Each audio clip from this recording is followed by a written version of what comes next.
I don't know if you can see, but the threads are nice and clean now.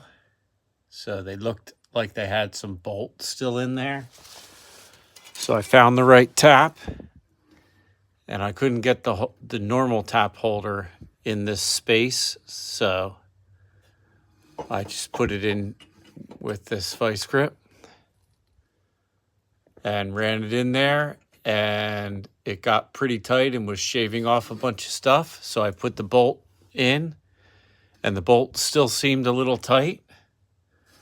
So I ran this in a little further down, and now the bolt goes in nicely.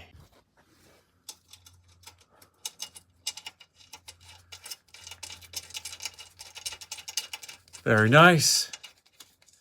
All the way down. Perfect. It's my first time ever doing that, and I'm very happy.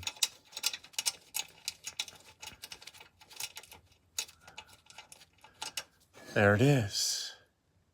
Now I can continue with the rest of the suspension job, knowing that when I need to put this back up, I can just do it right away without having that job hanging over my head. All right, here we go. Time to take this axle out.